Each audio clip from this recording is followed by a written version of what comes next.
Hello बच्चों, welcome to the channel. ये दूसरा वीडियो हो रहा है और ये जो है 10 क्लास का है। क्लास 10 का बहुत सारा पार हो चुका है इसमें भी, क्योंकि आधा साल पार हो चुका है लगभग। तो अध्याय 10 शुरू हो रहा है क्लास 10 का। ठीक है, ओए देखिए इधर, क्लास 10 अध्याय 10, चैप्टर का नाम है वृत्त। ठीक है, वृत्त मतलब आप लोग जानते हैं, वृत्त का मतलब क्या होता है? वृत्त का मतलब इस तरह का एक आकृति होता है, यही ना? चलो ठीक है, इस तरह का आकृति में इसको हम लोग वृत्त बोलते हैं। बचपन से पढ़ते हैं आप लोग। क्या कर रहे हैं गणेश जी? देखिए, ये वृत्त है। ठीक है, इसका बीचों बीच एक बिंदु होता है जिस पर रखकर हम लोग इस तरह से प्रकार का मदद से वृत्त खींचते हैं, यही ना? इसको हम लोग कहते हैं केंद्र, और इसको कैसे दर्शाते हैं? ओ से। ठीक है, इसको हम लोग ओ से दर्शाते हैं, केंद्र है ये। चलो इधर कर देते हैं। ओके, इसको क्या कहते हैं? थोड़ा सा तुम लोग को बेसिक जानकारी दे देते हैं। देखिए थोड़ा सा, इसको हम लोग क्या कहते हैं? केंद्र। ठीक है, अच्छा, इसके बाद यहाँ से यहाँ तक की दूरी केंद्र से, अच्छा ये वाला जो लाइन आप देख रहे हैं, अगर मान के चलिए हम आपको चलने के लिए बोल रहे हैं, सिर्फ ये white white white white line पर चलना है। ठीक है, तो ये वाला जो लाइन आप देख रहे हैं, वृत्त तो ये पूरा है। ठीक है, अंदर का भाग भी है, ये लाइन भी है। तो ये जो लाइन आप देख रहे हैं, इस लाइन को हम लोग बोलते हैं परिधि। ठीक है, क्या कहते हैं? ये जॉगिंग करने वाला जो जगह दिख रहा है गोल गोल, इसको हम लोग क्या बोलते हैं? ये वाला। ठीक है, इसको हम लोग बोलते हैं परिधि। केंद्र से परिधि तक का दूरी जो है, केंद्र से देखो परिधि तक के दूरी तक है ये वाला, केंद्र से लेकर परिधि तक, है कि नहीं? केंद्र से परिधि तक का दूरी को हम लोग कहते हैं त्रिज्या। क्या कहते हैं? अच्छा, केंद्र को तो हम लोग ओ से दिखा दिए, केंद्र को ओ से। त्रिज्या को हम लोग स्मॉल आर से दिखाते हैं। ठीक है, परिधि का तो सूत्र होता है 2 पाई आर। ठीक है, अच्छा इसके बाद देखो एक खास चीज और,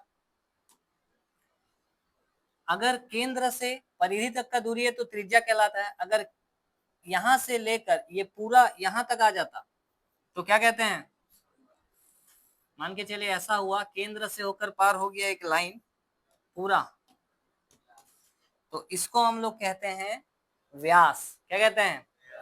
व्यास कहते हैं। ये वाला जो लाइन देख रहे हैं, इसको हम लोग कहते हैं व्यास।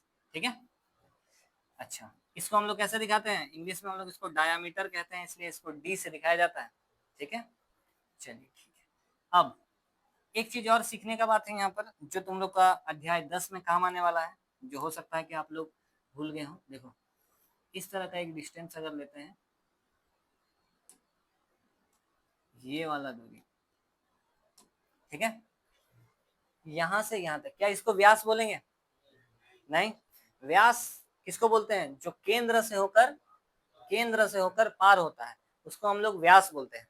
ये केंद्र से होकर पार नहीं हो रहा है, इसको व्यास नहीं बोलते हैं, इसका खास नाम है जीवा। इसको क्या कहते हैं? इसको हम लोग कहते हैं जीवा। ठीक है, इसको हम लोग कहते हैं जीवा। ये केंद्र से होकर पार नहीं होता है। जबकि हम लोग इसको भी बोल सकते हैं, ये जो लाइन आप देख रहे हैं, जो व्यास कह रहे हैं हम, इसको भी हम लोग जीवा बोल सकते हैं।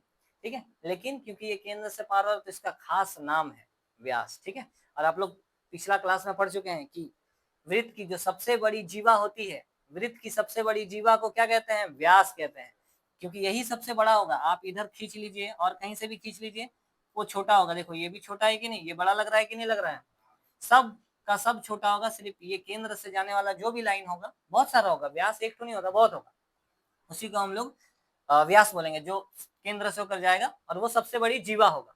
ठीक है, चलो इतना चीज तो, ये तो बचपन का चीज था, है ना? इसमें 10 क्लास का लेवल का कुछ नहीं है, ये तो आप लोग पहले से पढ़ चुके हैं। चलिए इसको तब थोड़ा सा छोटा करके इस साइड में कर देते हैं। ठीक है, अब देखिए, अब 10 क्लास का शुरू करते हैं। आप लोगों के लिए 3 वृत्त है, ठीक है, जो समझना है। ये समझिएगा तभी जाकर आगे का बना पाइएगा। चलिए, ये वृत्त हो गया। ठीक है, ये वृत्त का क्या हो गया? केंद्र। ये वृत्त का केंद्र, ये वृत्त का केंद्र। ठीक है, देखिए यहाँ पर एक लाइन ले रहे हैं हम, ठीक है, पंखा ऑफ कर दें? नहीं नहीं बुझेगा, रहने दीजिए। देखिए देखिए इधर, ये 3 वृत्त लिए हैं, केंद्र, केंद्र आपका नाम कुछ भी रख सकते हैं, ओ रख सकते हैं, अभी फिलहाल नाम से कुछ काम नहीं है, ठीक है। अभी जो समझा रहे वो समझिए। देखिए एक लाइन ले रहे हैं हम, ये क्या है, एक रेखा है कि नहीं? ये एक रेखा है। क्या कर रहे हैं जी आप लोग, इतना आवाज क्यों कर रहे हैं? देखिए ये एक रेखा है। चलिए, क्या ये रेखा इस वृत्त को छूते हुए जा रहा है, टच करते हुए जा रहा है? नहीं जा रहा है, नहीं ना जा रहा है। चलो एक और बनाते हैं, तो इसमें बनाते हैं। क्या ये रेखा इस वृत्त को टच करते हुए पार हो रहा है? अच्छा, कितने बिंदु पर काट रहा है? 2 बिंदु पर काट रहा है। ये जो रेखा है इस वृत्त को दो, एक बार यहाँ एक बार यहाँ पर काटते हुए जा रहा है, ठीक है, ठीक है। चलो ठीक है, एक और रेखा लेते हैं। मान के चलो एक रेखा इस तरीके का है,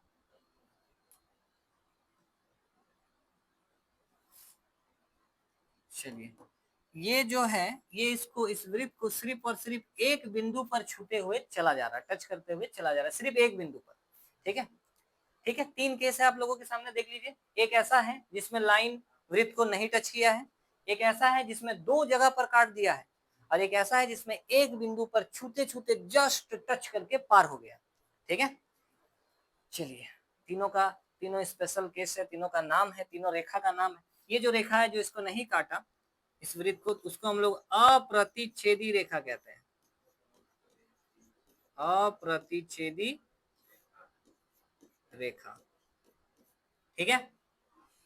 जो इस वृत्त को, ये रेखा जैसे आप देख रहे हैं, इस वृत्त को 2 जगह बीचों बीच काटते हुए, बीचों बीच तो नहीं लेकिन काटते हुए पार हो गया, इस रेखा का स्पेशल नाम ये है, इसको हम लोग बोलते हैं छेदक रेखा। क्या कहते हैं?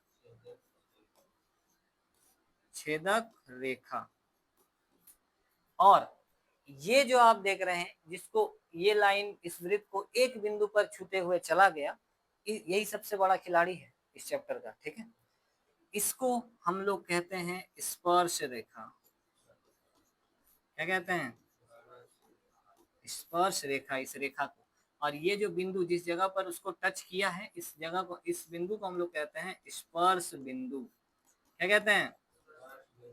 स्पर्श बिंदु, ठीक है। यहाँ तक क्लियर?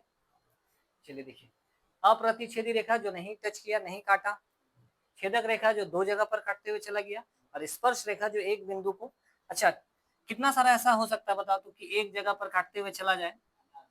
बहुत सारा हो सकता है, अनंत हो सकता है। जैसे मान के चलो ये वृत्त है, हम एक ऐसा बनाए, एक ऐसा बनाए, एक ऐसा बनाए, ऐसा बनाए, ऐसा बनाए, ऐसा बनाए, जो जस्ट उसको टच करते हुए चला गया।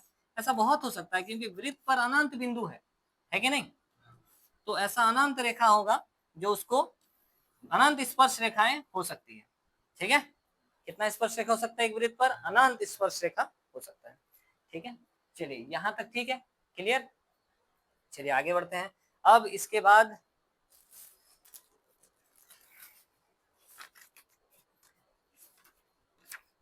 आता है प्रमेय 10.1, ठीक है। सीधा प्रमेय 10.1, बहुत इंपॉर्टेंट, मोस्ट इंपॉर्टेंट एकदम। परीक्षा मतलब क्या बोले, 2 प्रमेय है इस चैप्टर में, दोनों में से एक प्रमेय लगभग हर बार आता है। जैक बोर्ड, झारखंड बोर्ड का बात बता रहे हैं, ठीक है। प्रमेय 10.1, चलिए लिखते हैं इसको। प्रमेय 10.1 क्या लिखा हुआ है, किताब खोल के जरा देखिए। प्रमेय 10.1 में कथन लिख दे रहे हैं, चलिए बोर्ड पर, क्योंकि बहुत इंपॉर्टेंट चीज है ये लिखा हुआ है, वृत्त के किसी बिंदु पर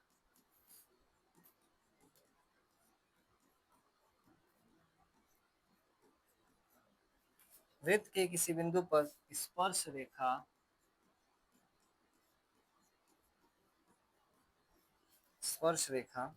स्पर्श बिंदु से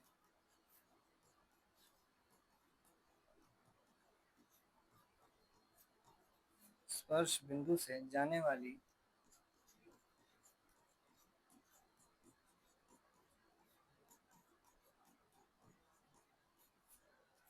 त्रिज्या पर लंब होती है।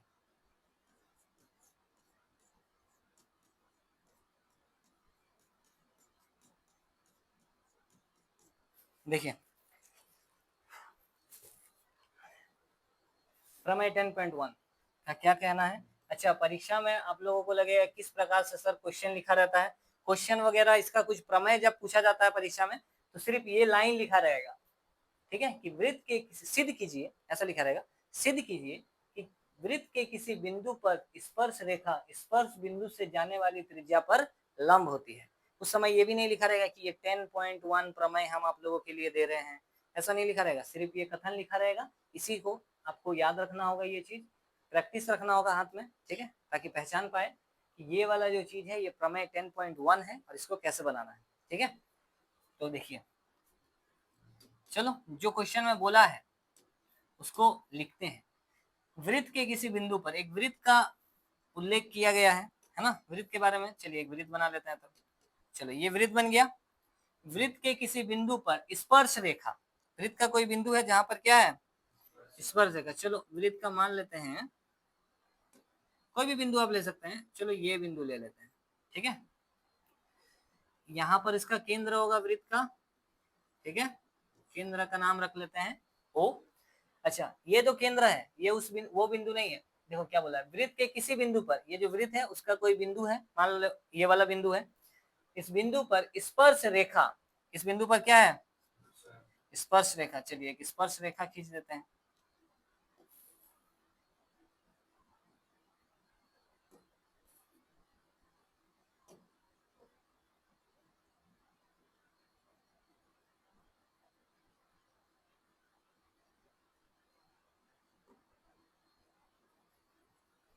ये हो गया स्पर्श रेखा, ठीक है।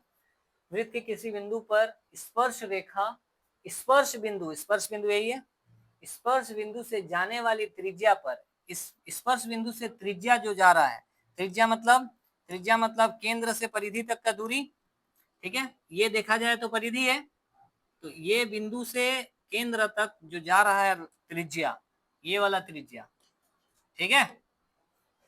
स्पर्श रेखा पर जो स्पर्श बिंदु है उससे जाने वाली जो त्रिज्या है, ये त्रिज्या है ना, केंद्र से परिधि तक का दूरी त्रिज्या है। ये जो त्रिज्या है, त्रिज्या पर क्या होती है, लंब होती है। इसका मतलब ये वाला जो लाइन है इस लाइन पर ये जो त्रिज्या है वो इस स्पर्श रेखा पर लंब होता है, मतलब यहाँ पर 90 डिग्री का कोण बना देता है। ये चीज साबित करके दिखाना है, ठीक है। ये साबित नहीं है कि यहाँ 90 डिग्री का कोण है, ये साबित करके दिखाना है कि यहाँ पर 90 डिग्री का कोण बनेगा, ठीक है। क्लियर, यहाँ तक क्लियर है ना। चलिए थोड़ा सा फोटो को छोटा कर लेते हैं और नामकरण कर लेते हैं पहले। चलिए वो नामकरण तो दे दिए, इसका नामकरण कर देते हैं। चलो इसको एक्स वाई नाम देते हैं इस रेखा को, ठीक है, और इस बिंदु को नाम देते हैं क्या, पी, ठीक है। अब देखो इस प्रमेय में थोड़ा लैंग्वेज लिखना है तो थोड़ा सा ध्यान से देखना, ठीक है। यहाँ पर रिफ्लेक्शन तो नहीं आ रहा होगा, यहाँ रख देते हैं। चलिए सबसे पहले प्रमेय में लिखना पड़ता है दिया है। क्या लिखना पड़ता है, दिया है। चलिए जो दिया रहता है उसको लिखते हैं। दिया रहता मतलब ये नहीं कि यही वाला लाइन को उठा के फिर से यहाँ पर छाप दिए दिया है बोलकर, ऐसा नहीं, ठीक है, लिखना पड़ेगा। चलो क्या दिया हुआ है कि केंद्र ओ वाला वृत्त है, केंद्र ओ वाला वृत्त है, ओ वाले वृत्त पर स्पर्श बिंदु क्या है, पी, तथा स्पर्श रेखा कौन है, एक्स वाई, ठीक है। चलिए ये चीज हमें पता है, लिख देते हैं कि केंद्र ओ वाले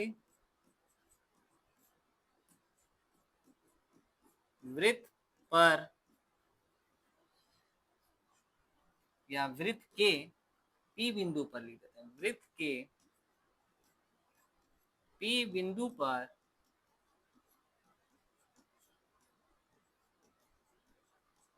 स्पर्श रेखा क्या है, एक्स वाई है, ठीक है। केंद्र ओ वाले वृत्त के पी बिंदु पर स्पर्श रेखा एक्स वाई है, ये हमें पता है ना हमें, ये दिया था। चलो सिद्ध करना है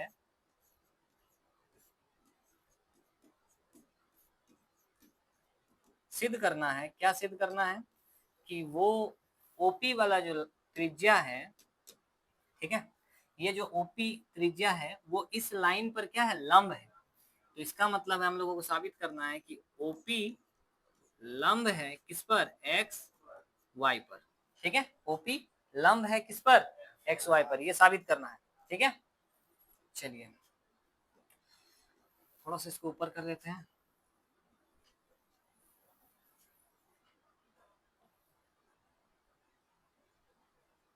यहाँ रिफ्लेक्शन पड़ रहा है ना, नहीं दिखाई दे रहा ना, दिखाई दे रहा है क्या, यहाँ पर दिखाई दे रहा है, चलिए तब तो ठीक है। ओके, देखिए सिद्ध करना है ये। अब देखिए इसको साबित करने के लिए ना, ये वाला जो थ्योरम है, ये वाला जो प्रमेय है, इसको साबित करने के लिए हम लोगों को एक रचना करना पड़ेगा। रचना मतलब जानते हैं, खुद से एक ऐसा कुछ चीज बनाएंगे और उससे साबित करके दिखा देंगे जो लोग साबित करने बोला है, ठीक है। ऐसा आप लोग 9 क्लास में बहुत बार किए हैं, बहुत सारा थ्योरम था उसमें, बहुत सारा प्रमेय था। देखो उसके लिए एक चीज तुम लोगों को बताना पड़ेगा पहले। मान के चलो ये एक रेखा है, एक लाइन है, ठीक है, यहाँ पर एक बिंदु है। हम बोल रहे हैं कि आपको इस लाइन पर खड़ा कर दिया जाता है, आप यहाँ पर खड़े हैं, ठीक है, आपको यहाँ जाना है इस बिंदु पर। तो आपके पास रास्ता हम बना दे रहे हैं आपके लिए जाने के लिए। देखो 5 रास्ता है आपके पास इस बिंदु पर जाने के लिए, ठीक है, लेकिन आपको सबसे जल्दी पहुंचना है। तो आपको क्या लगता है कि कौन कौन वाला रास्ता से, किस रास्ता से आप जाएंगे कि सबसे पहले पहुंचेंगे, बताइए तो। कौन से वाले रास्ते पर सबसे पहले पहुंचेंगे, बीच वाला रास्ता पर, मतलब ये वाला रास्ता जो है इस बिंदु को जाने का सबसे शॉर्टकट वाला रास्ता है कि नहीं। और जो सबसे शॉर्टकट रास्ता होता है ना, आप देख सकते हैं वो सीधा वाला है। कैसा वाला है, सीधा वाला। इसका मतलब वो यहाँ पर कितना 90 डिग्री का कोण बनाता है, वही सबसे सीधा वाला रास्ता होता है जो सबसे छोटा होता है, ठीक है। एक ही जगह अगर जाना है आपको, आपके पास बहुत सारा दूरी है, उसमें से सबसे छोटा रास्ता अगर आपको चुनना है तो वही वाला रास्ता होगा जो उस लाइन से 90 डिग्री का कोण बना रहा होगा। सही बात है।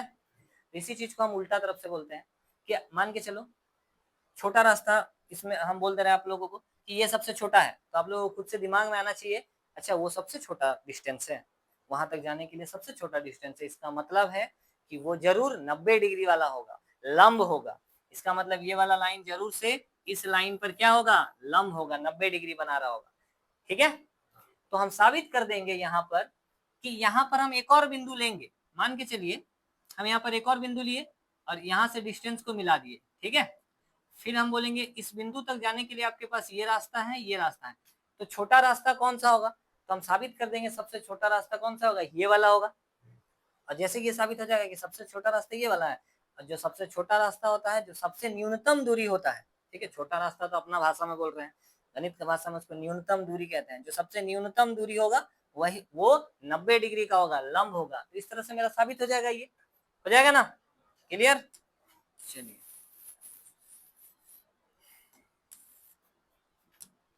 चलो तब अब लिखते हैं तब रचना।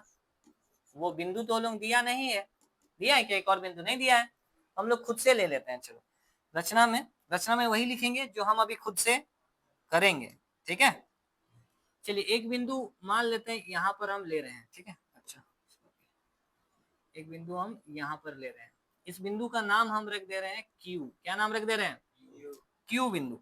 चलिए और इस ओ से लेकर क्यू को क्या कर रहे हैं, मिला दे रहे हैं, ठीक है।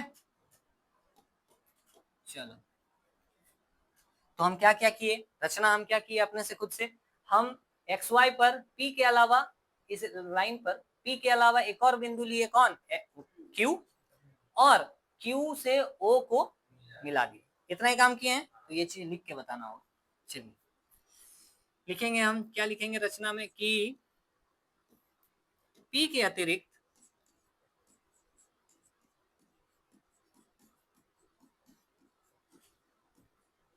पी के अतिरिक्त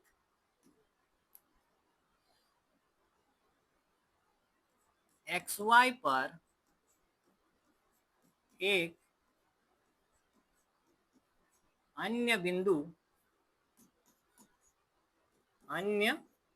बिंदु क्यू लिया, ठीक है, क्यू लिए, ठीक है।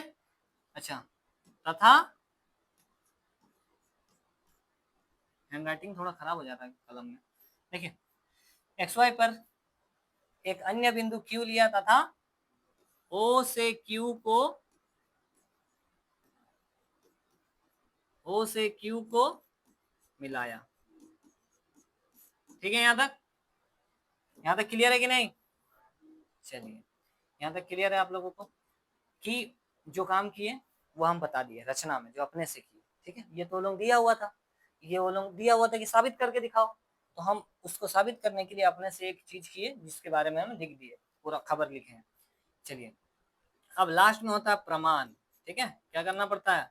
प्रमाण, या उत्पत्ति भी लिख सकते हैं आप यहाँ पर, प्रमाण। चलिए, कैसे साबित करेंगे? आप लोगों को प्लानिंग तो बता दिए हैं, कैसे साबित करेंगे।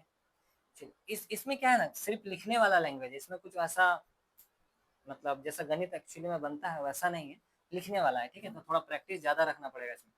चलिए, हम लिखते हैं क्यू बिंदु जो है, देखो ये जो बिंदु क्यू है वो इस वृत्त के बाहर है कि नहीं? इस वृत्त पर तो नहीं है क्यू, है क्या? ये जो पी था ये तो इस वृत्त पर था ना, और ये क्यू नहीं है। तो आप लोगों को देखकर भी लग रहा होगा, देखिए यहां से केंद्र से ये परिधि तक का दूरी, इसको जिसको हम लोग त्रिज्या कहते हैं, ठीक है, ये जो त्रिज्या है यहां से लेकर यहां तक अगर होता तब तो त्रिज्या होता। क्लियर? देखो, केंद्र से परिधि, ये वाला लाइन में आप कहीं भी टच करा लीजिए लाइन को तो वो परिधि तक पहुंच गया, ठीक है। तो केंद्र से परिधि तक का दूरी तो होता तो त्रिज्या होता, तब तो इसके बराबर ही हो जाता है, ये भी त्रिज्या है ये भी त्रिज्या, बोलते हैं हम, बोलते हैं। लेकिन ये देखो यहाँ त्रिज्या से होते हुए और भी ज्यादा पार हो गया है ना। तो इसका मतलब ये बात तो समझ में आ रहा है क्लियर कि ये वाला जो लाइन है वो लाइन इस लाइन से क्या है, बड़ा है। ये OQ बड़ा है कि नहीं OP से? OP से OQ बड़ा है, सही बात है। तो चलो लिख देते हैं, बिंदु Q वृत्त के बाहर स्थित है, ठीक है। बिंदु Q कहां पर है? वृत्त के बाहर। बिंदु Q वृत्त के बाहर स्थित है, ठीक है। इस बात का मतलब क्या है? इस बात का मतलब है अतः बिंदु Q वृत्त के बाहर स्थित है, अतः वो 100% बात है कि अगर वो वृत्त के बाहर है तो 100% बात है कि वो त्रिज्या से ज्यादा ही होगा ना। चलिए लिख देते हैं, बिंदु Q वृत्त के बाहर स्थित है, अतः दूरी, या फिर केंद्र से लिख देते हैं, केंद्र O से, केंद्र O से बिंदु Q वृत्त के बाहर स्थित है, तो केंद्र O से Q की दूरी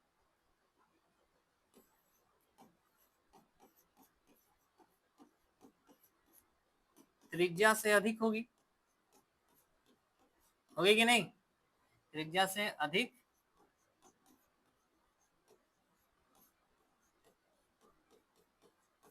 ठीक है। चलिए ठीक है, जगह का थोड़ा सा कमी हो जा रहा है जो, ठीक है। इस बात का मतलब है, तो हम ऐसा लिख सकते हैं, अगर इसका मतलब हम ऐसा लिख सकते हैं ना कि OQ जो है वो बड़ा है OP से, लिख सकते हैं ना। या फिर ऐसा लिख दो पहले, OQ बड़ा होगा, ये बड़ा का निशान है, इसके तरफ मुंह खुला रहता है वो बड़ा होता है। OQ बड़ा है किससे? त्रिज्या से, ठीक है।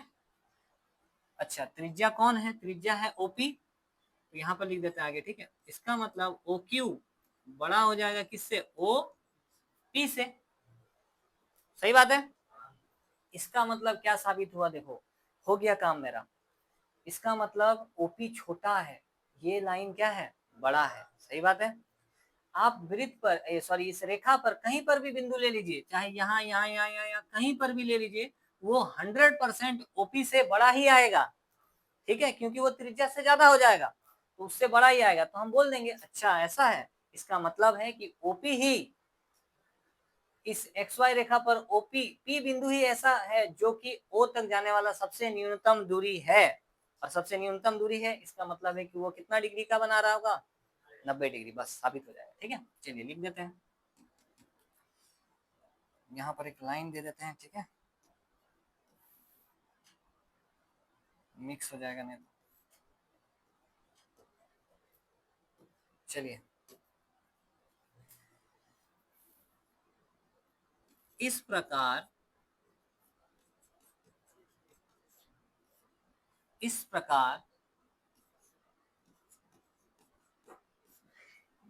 देखिए इधर, इस प्रकार रेखा XY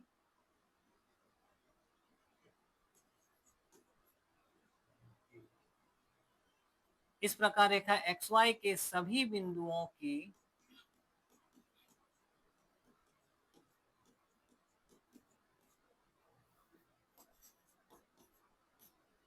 दूरी, इस प्रकार रेखा XY पर चाहे कोई भी बिंदु ले लेंगे, उसका दूरी OP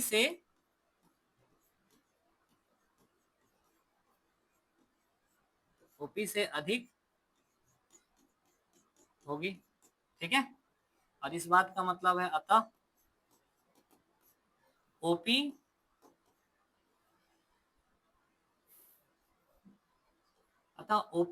सबसे न्यूनतम दूरी है। ठीक है, OP क्या है, OP केंद्र O से स्पर्श रेखा XY पर सबसे न्यूनतम दूरी है। पूरा लिख देते हैं, अतः OP केंद्र O से रेखा XY पर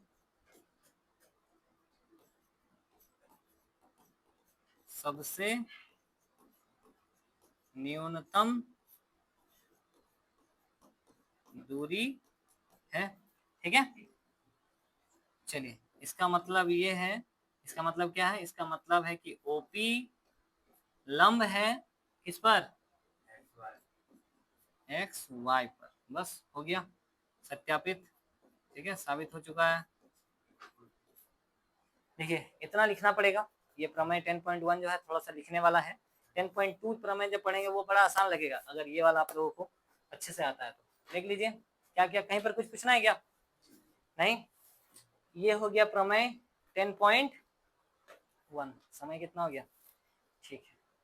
देखिए, अच्छा थोड़ा देर के बाद लिखिएगा, थोड़ा सा देख लीजिए। ठीक है, 10.1 खत्म करना है क्योंकि आसान है, 5 मिनट का काम है। और ठीक है, तो देखो थोड़ा, प्रमेय 10.1 ही सिर्फ भारी था इसमें। ठीक है, एक्सरसाइज 10.1 खत्म करना है, सॉरी प्रमेय बोल दी, ये ही थोड़ा सा भारी है। बाकी इसके बाद क्वेश्चन आंसर देखो, इसका बड़ा आसान है, जो सवाल है प्रॉब्लम्स। एक्सरसाइज 10.1 देखिए थोड़ा, एक्सरसाइज 10.1 पहला सवाल क्या दिया हुआ है, एक वृत्त की कितनी स्पर्श रेखाएं हो सकती है, एक वृत्त पर कितना स्पर्श रेखा खींच सकते हैं, अनंत, है ना, अपरिमित रूप से अनेक। चलिए अनंत ही लिख देते हैं। ठीक है, अनंत स्पर्श रेखाएं हो सकती है। चलिए दूसरा नंबर का उत्तर क्या होगा, रिक्त स्थानों को भरना है। क्वेश्चन नंबर 1 दिया गया है, किसी वृत्त की स्पर्श रेखा उसे डैश बिंदुओं पर प्रतिच्छेद करती है। एक बिंदु, कोई वृत्त है, उस पर अगर कोई स्पर्श रेखा है, ये तो हुआ ही नहीं स्पर्श रेखा जी, स्पर्श रेखा है तो उसको कितने बिंदु पर टच करती है, एक बिंदु पर। चलिए, तो यहाँ पर लिख दीजिएगा उत्तर में 1। दूसरा सवाल क्या दिया हुआ है, वृत्त को दो बिंदुओं पर प्रतिच्छेद करने वाली रेखा, वृत्त को अगर दो बिंदु पर प्रतिच्छेद कर रहा है, एक बिंदु एक बिंदु, ठीक है, दो बिंदु पर प्रतिच्छेद कर रहा है तो उसको क्या कहते हैं, छेदक रेखा कहते हैं। चलिए, इसको हम लोग कहते हैं छेदक रेखा। आसान है। चलिए तीसरा नंबर है, एक वृत्त की डैश समांतर स्पर्श रेखाएं हो सकती है। हाँ, ये वाला सवाल देखो, स्पर्श रेखा भी समांतर वाला चाहिए। देखो, एक वृत्त है, इसका कितना स्पर्श रेखा समांतर वाला हो सकता है। समांतर मतलब जैसे एक स्पर्श रेखा अगर ऐसे गया, समांतर का मतलब क्या पता है, ऐसा तो नहीं होता है। समांतर मतलब ये ऐसे जा रहा है तो एक और लाइन ऐसे ही जाएगा, और स्पर्श रेखा भी होना चाहिए, मतलब इसको स्पर्श करते हुए जाना चाहिए। तो स्पर्श रेखा अगर एक और हुआ, ये तो फिर भी नहीं बना लगता है, लेकिन फिर भी ऐसा ही होगा। ठीक है, एक इधर से जाएगा तो एक इधर से जाएगा, अगर एक इधर से जाएगा तो दूसरा इधर से जाएगा, ठीक है, उसी को हम लोग समांतर कहते हैं। तो ये समांतर स्पर्श रेखा है, देखिए इसको एक बिंदु यहाँ पर टच कर रही है और एक बिंदु यहाँ पर टच कर रही है, ठीक है। तो कितना स्पर्श रेखा हो सकता है समांतर वाला? 2। तो उत्तर में लिख देते हैं क्या? 2। चौथा नंबर सवाल है, वृत्त तथा उसकी स्पर्श रेखा के उभयनिष्ठ बिंदु को क्या कहते हैं? देखो, वृत्त उभयनिष्ठ का मतलब क्या होता है? जो दोनों में हो। वृत्त और स्पर्श रेखा के उभयनिष्ठ बिंदु को, जो वृत्त में भी है और उस रेखा पर भी है, उसको क्या कहते हैं? स्पर्श बिंदु कहते हैं, ठीक है। इसको हम लोग कहते हैं स्पर्श बिंदु, ठीक है। क्लियर? ये 10.1 का 2 नंबर हो गया। 3 नंबर देखिए, क्वेश्चन नंबर 3 का कहना है 5 सेंटीमीटर त्रिज्या वाला एक वृत्त है, एक वृत्त है, कितना सेंटीमीटर त्रिज्या है? अरे देखिए, त्रिज्या का मतलब केंद्र से परिधि तक का दूरी कितना दिया हुआ है? 5 सेंटीमीटर, ये त्रिज्या है, ठीक है। बिंदु P पर स्पर्श रेखा, अच्छा ये बिंदु P हो गया मान के चलो, ठीक है। ये कौन सा बिंदु है? P, है ना। इस पर स्पर्श रेखा PQ, इस पर स्पर्श रेखा है PQ, ठीक है। इस तरह से एक लाइन आ रहा है जिसका यहाँ पर नाम है क्या? Q। PQ स्पर्श रेखा केंद्र O से जाने वाली एक रेखा से बिंदु Q इस प्रकार मिलती है कि OQ, ये वाला जो पॉइंट है बीच वाला केंद्र, इसका नाम क्या है? O। यहां से बोल रहा है OQ का जो डिस्टेंस है वो कितना बन रहा है? 12 सेंटीमीटर। ये OQ जो दिया गया है ये कितना दिया हुआ है? 12 सेंटीमीटर। और OP कितना दिया गया है? 5 सेंटीमीटर। तो PQ की लंबाई ज्ञात कीजिए। ये जो PQ है इसका लंबाई पता करना है। तो देखिए, तो अभी अभी आप लोग 10.1 प्रूव किए कि अगर कोई स्पर्श रेखा है तो त्रिज्या के साथ वो कितना डिग्री का कोण बनाता है? 90 डिग्री। तो इसका मतलब ये एक 90 डिग्री वाला त्रिभुज बन रहा है। और आप लोग पढ़े हैं 90 डिग्री वाला अगर त्रिभुज है तो 2 भुजा दिया गया है, तो तीसरा वाला भुजा ज्ञात करने के लिए बहुत ही खतरनाक एक फॉर्मूला है, पाइथागोरस नाम है उसका, ठीक है। बचपन से पढ़ रहे हैं आप लोग 7 क्लास से, पाइथागोरस नाम है, ठीक है। बनाते हैं फिर क्या चीज?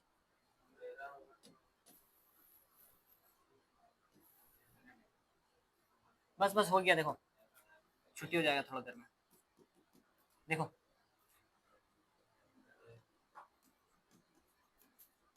पाइथागोरस प्रमेय से, पाइथागोरस प्रमेय क्या होता है? कर्ण का स्क्वायर बराबर लंब का स्क्वायर प्लस आधार का स्क्वायर। चलिए, 90 डिग्री के सामने वाला को कर्ण कहते हैं। 90 डिग्री के सामने ये भुजा है, ये कर्ण है, ठीक है। कितना मान दिया हुआ? 12, 12 का स्क्वायर। लंब, देखो लंब किसको बोलते हैं? ये वाला जो रेखा है, ठीक है, ये लंब कहलाएगा। PQ ये तो नहीं पता, चलिए ठीक है, PQ का स्क्वायर। आधार कितना दिया हुआ है? 5। चलिए बनाते हैं।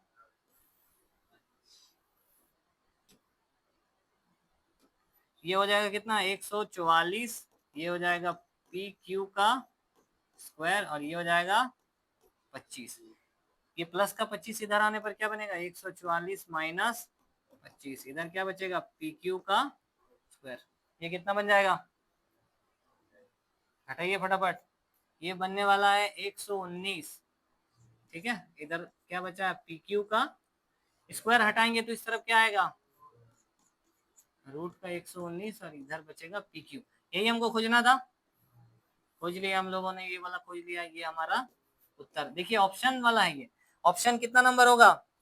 Option number D number option में देखिए रूट अंडर 119 लिखा हुआ है, लिखा हुआ है ना।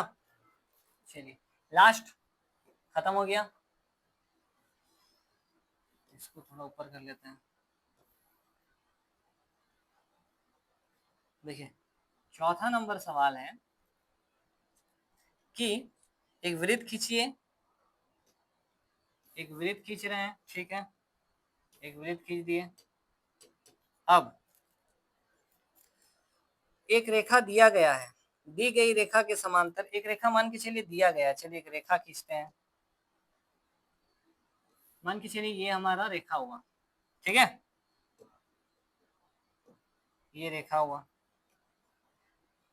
इस रेखा के समांतर क्वेश्चन बोल रहा है कि एक वृत्त खींचिए, एक दी गई रेखा, ये रहा दिया गया रेखा, इस रेखा के समांतर, समांतर होना चाहिए, ठीक है, इस रेखा के समांतर, समांतर दो रेखाएं खींचिए कि उसमें से एक स्पर्श रेखा हो तथा दूसरी छेदक रेखा हो। चलिए ठीक है, इसके समांतर खींचना है, इसके समांतर ही एक और रेखा खींचना है जो कि छेदक रेखा हो। देखो ये छेदक रेखा हो गया, हो गया, इसके समांतर भी है, एक काम हो गया। और एक रेखा कहा गया कि स्पर्श रेखा हो, ठीक है, और एक रेखा स्पर्श रेखा बना देते हैं।